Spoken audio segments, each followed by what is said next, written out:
Candle 79 is my favorite restaurant in the United States.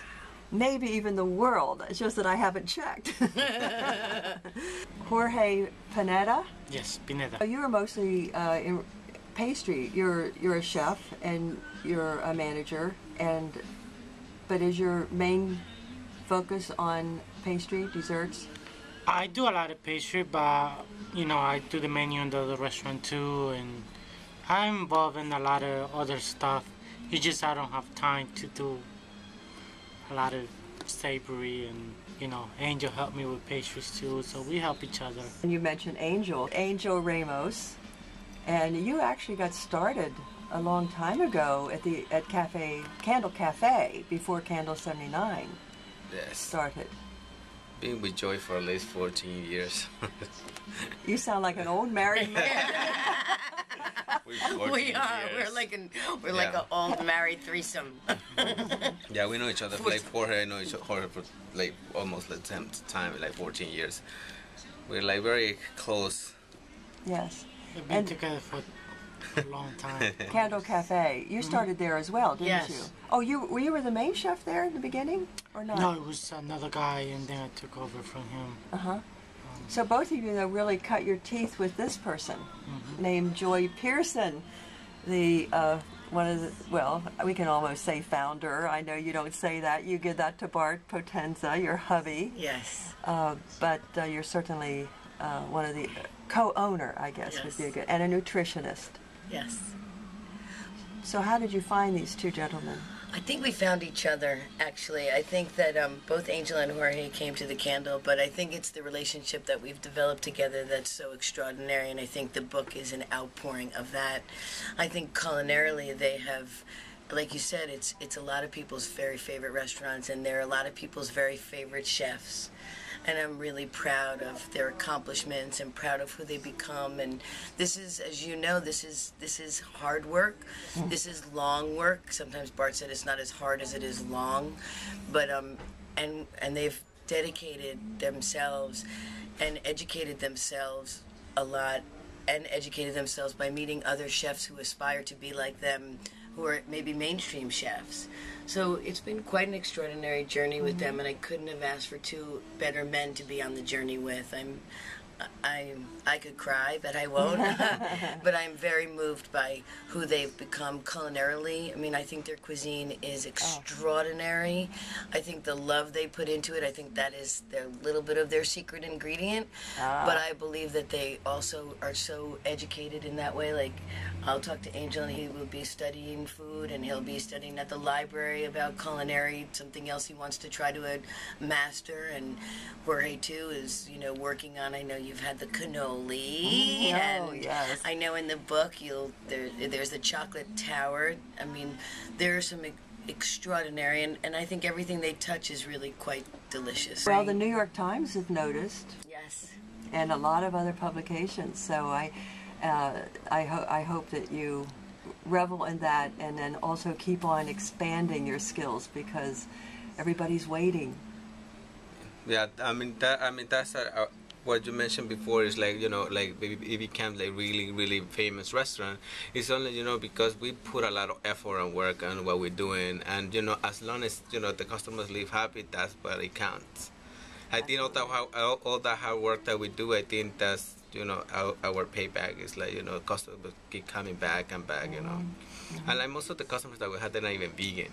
They just like the cuisine. Yes, what do you think the percentage is? Have you ever thought about it? We think 90% are not vegan. Yeah. Just good darn food. Just good food. Boy, I can and beautifully presented, right, Linda? I think that what Chef and Chef have both done is they've raised the vegan bar. That it's no longer that hippie food that we used to see when we were vegetarian 10 years ago, 15 years ago. And now it's culinarily hit the mark.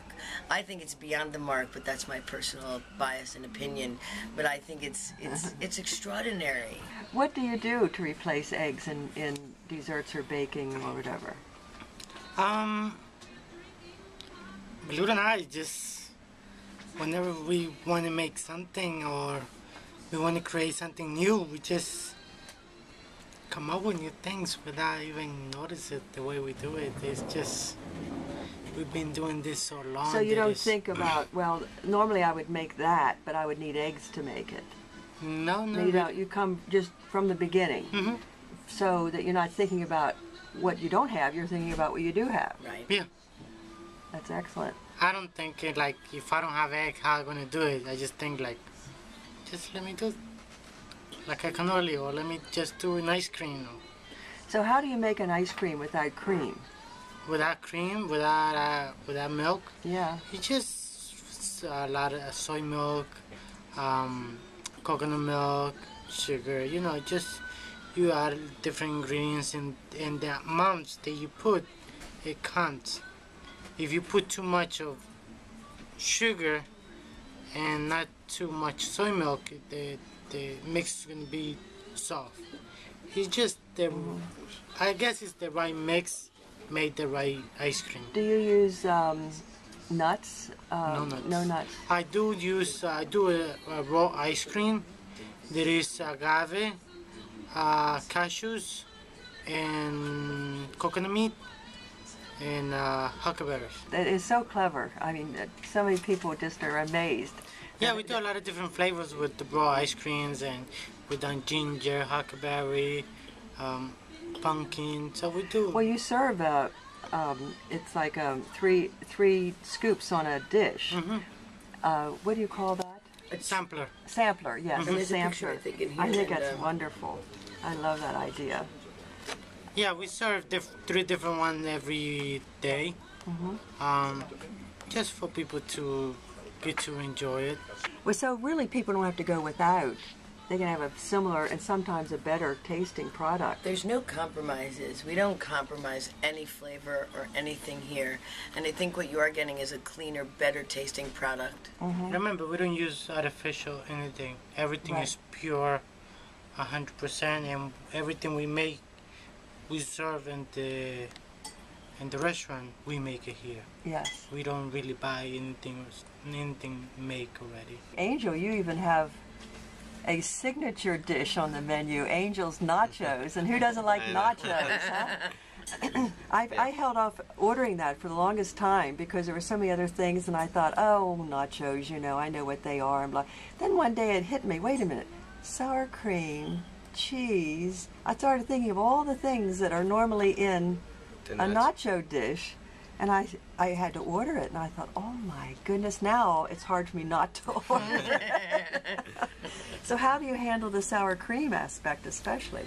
It's it's a combination of tofu and silken tofu and tofu cream cheese. It's like a combination that we do, that you make it like smooth. Yeah, just in combination. Sometimes we do try something, it doesn't work out this way, so it becomes better than we thought that it was. So just we make little mistakes, and like it came out something really good, you know. So, yeah, so that's why when I started to discover to play with like nuts like almonds and cashews to make cheese out of it, that was a mistake that I did. I was in a blender, and it came out like really thick. I'm like, oh wow, we can do cheese.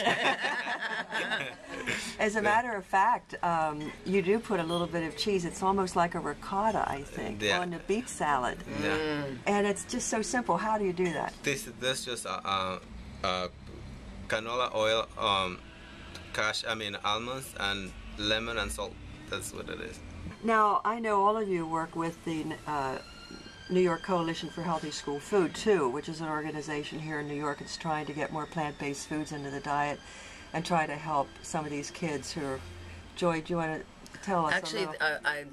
Chef Jorge and Chef Angel have both contributed a lot and developed recipes for the Department of Education, Department of School Food, developed some wonderful bean-based recipes because that's what counts in the school system is beans as protein. So, and they've done a phenomenal job of developing those recipes, and Angel and I actually went to a school last week and we watched the food being served. We watched them eat a pasta vajol, and it was fantastic. So they're really enjoying it, and I think chefs are rock stars in school, so I love going in with them. I actually love going everywhere with them, but going into a school with them, anyway, going into a school with them, the kids really use them as role models, and they want it, and so I get so much pleasure out of that because we need good role models for those kids. And then these two chefs coming in and they do demos in front of the kids and talk to them, and Angel and I went table to table to find out how everybody's lunch was, and they loved just sharing stuff with Angel and, you know, can I make this at home? And Jorge actually was in a school for 2 years, cooking at the school. Oh, fabulous. With the lunch ladies. So our commitment and dedication to that is... What was the response to working with the women who are so accustomed to doing things one way? In the beginning it was a little hard. But, you know, I'm a minority, so I understand, and they understand me, so we got along really well after a year. I was there one night and saw one of the big pastry chefs, Francois Payard, come in and teach them to do chocolate pudding. And they certainly were excited about that. They get so excited. They get really excited about all of that. That was really exciting about seeing somebody new in the kitchen, and, you know, the lady used to say, it's a chef here cooking for you. And they get excited, so that was really trying the food and really liking it. Well, there's a recipe I think you all made one time.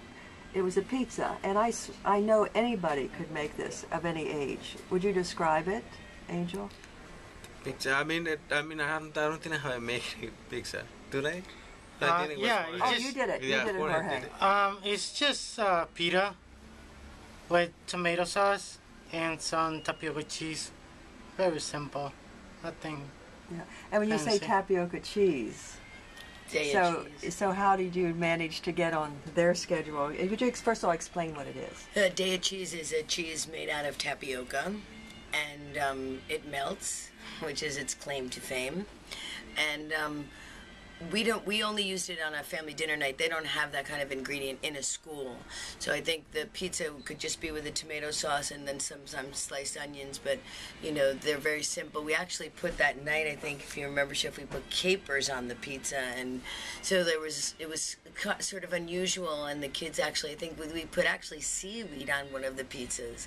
So it doesn't sound particularly appetizing, but the kids were really excited about it. It was really interesting to see new stuff on pizzas. And they were willing to try it too. So. Well, yes, and they don't have to be afraid of making a crust because it's just a piece of pita bread. Yeah. Right. And then do you cut it in half so it's just one bottom, or you leave it whole? No, cut it in half. So it's one bottom. Because usually it's really thick. So you don't want it to be And then that you can thick. put it in the oven a little while. You just put it in the oven to heat it up, everything with the tomato sauce. It's just very easy. You can just do tomato, put some lettuce and onions, and put it in the oven. 5 minutes So later, it's really you a have cheeseless pizza. Yeah. Yes, Yeah. you can do it. But this cheese, I just wanted to not leave it be confusing to anyone. How do you spell it? It's Daiya, and it is a phenomenal cheese. Then we use it in the book too. We advise people to pick some up and to try it with some of our recipes. And I think the three of us are totally committed to, you know, what you said is with new vegans is making the experience to transition simple, fun, and exciting. Because the three of us have been through the transition, and we want to share our joys and experiences with as many people, like Angel and Jorge. When we have somebody leave the restaurant, which we do many times, more so than not, ecstatic about their dining experience, that's what we want to share with as many people as we can. Well, and that was the impetus for the book as well. Yes. When I've been here at lunch, I've had the barbecue Seitan sandwich. I love that sandwich. Now, how could I explain to somebody that you can have a barbecue, it's almost like a pulled pork sandwich, and be vegan? Yeah, I mean, this one is a tamarind barbecue sauce. It's book. tamarind. It's not just like regular basic barbecue sauce. Tamarind? Tamarind, yeah. Yes, and that's an Indian It's an Indian ingredient. Kind of a sauce. Yeah. A paste. A paste. Yeah, this one we do like, you know, it's just a small pieces of seitan, so it will look like you say pork, but it's not. It's wheat. Yeah, and that's seitan. I think that one of the things that we the key is that we put the sauce in the bar. I mean, the sauce in the seitan for a really long time, like for like doing like overnight. Sometimes we do like like for 2 nights, so they absorb all the flavors. And that's what you get, your barbecue seitan sandwich. And we're teaching how to do seitan in the book too, so Yeah, Oh. make you're from gonna scratch. be Oh, able to do that. making it from scratch. I've Yes. never done that myself. I have. Oh, to it's try it. fun. It's very fun. Well, there's 2 things. If I'm here at lunch, I have the polenta fries while I'm looking at the menu. I ordered immediately. And then in the evening, I sit down and I'll say, oh, I'll have a green goddess or I'll have a Sauvignon Blanc. And then I'll say, please bring chimichurros. So I'd like you to describe your polenta. And onion rings too. That's a big. I haven't had those. Linda, they're out of this world. And the aioli that you dip them in. Well, we have to also state here, we have to come clean. Vegan doesn't always necessarily mean low in calorie. Doesn't always. But Bart says those calories go to all the right places. Oh, I see. Well, that's what matters. So, so is it chimichurri in the book as well? No. Not in this book. We have it in the Kendo Cafe cookbook. Oh, very good. Because we already have it in one book, so we didn't want to put it twice. Yeah. But it's different aiolis in this book that we have that you can mix it with the other books. Now, So someone who doesn't know, describe what an aioli sauce is. aioli is just A-I-O-L-I, isn't it? Yes. yes. It's basically like a sauce with different flavors, like chipotle or avocado mint or Mayonnaise-based. we use vegan eggs to make its base. And veganese is a vegan mayonnaise. Yes. Mayonnaise, yeah. Yes. And we just add different flavor like roasted tomatoes with shallots, sage. We add different flavors to it, so when you taste it, you taste like a little spicy or a little minty or a little sagey, you know. The polenta fries, how do you do those? Polenta is a cornmeal. It's a cornmeal. No, we do, we do the basic, polenta. I mean cornmeal. So for the polenta fries, and we just let it, dry overnight, so it will be like kind of hard. So when you put it on the oil, it doesn't dissolve, because sometimes polenta is really soft. So you have to really like work the polenta and to make it thick. And your shapes of it, we say fries. Is it like a traditional fry? It's or like is they're it a little thicker than the traditional fry. It's not really thin. It's thick. it's like a regular French fry on steroids. Yeah. Why did you become vegan? And as we complete this, Well, I'm not really vegan though.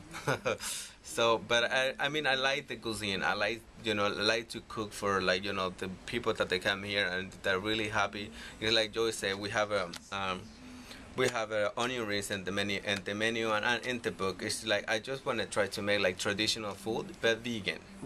I think that's the customers that we have there, I want them to have like a really good experience to like try vegan food.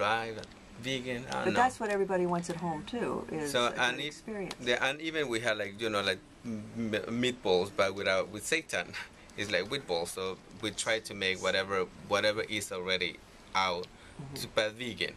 For all the customers that we have that they're vegan, they want I want So what do we meatball. have to do to encourage you to be vegan? I mean, I'm here all the time, so I'm very much vegan. You better talk to his we 95% vegan. The thing is, like like Angel say, we want good food, 100% organic. We want everything to be fresh, and that's what we go for. We go for the fresh and very good food. We don't try to go around the corner and cut corners here and there, because that's not what we like. So And Joy, in final completion here, I would like to get everybody to eat vegan and to really love the experience of it. And I think that one of the things that the three of us have also done is developed a frozen food line, so that people that are out not near New York who can't come and see the three of us here can go to their local Whole Foods market, and we have 4 varieties. We have a ravioli in a red sauce, we have a ginger miso stir fry We have a macaroni and cheese, and we have a seitan piccata, all available frozen. So I think one of the things is, and I think that we will also want to say this, is that we're available for people. So we want people to eat well. We want the world to be a healthier, happier place. You know, we want our families to be happy and healthy, and we're really committed to making that happen. And we just want to be available to everybody who is transitioning, to say that it's easier than you think. Here we are, the three of us. We're here to help you. We're here to support this mission because we believe it's going to make the world a better place. It's going to decrease your carbon footprint by 25%, which makes the world a much healthier place to live. And one bite has such a far-reaching effect. I say we change the world one bite at a time. Absolutely. And world peace begins in the kitchen. I think that was Michio Kushi's line, but I love it because it really is. There is no violence in the food that we get. Again, you know, you heard Jorge and Angel talk about their commitment to organic, and all that makes such a profound influence about, you know, the farmer who's harvesting our products is not in jeopardy himself of being poisoned by the chemicals that he's working with. So that's why we're supporting of organic farming. And local, much as you can. As much as we can. We've got great local farmers that we love to see come, you know, who have harvested with their family within 24 hours, are delivering it to our door, and then these alchemists then take it to the next level. So we have beautiful farmers out in the fields right now picking for us and picking for our customers so that they can get the freshest and best quality. And then it becomes seasonal, and you get lots of variety then throughout the year, which is what really great. that is so good for the body too. The human body wants to really eat in season. Yes. So it could be well nourished, body, mind, and spirit. Body, mind, and spirit. Thank you, Joy. Thank you. Thank you, Angel. Thank you. Thank you, Jorge. Thank you.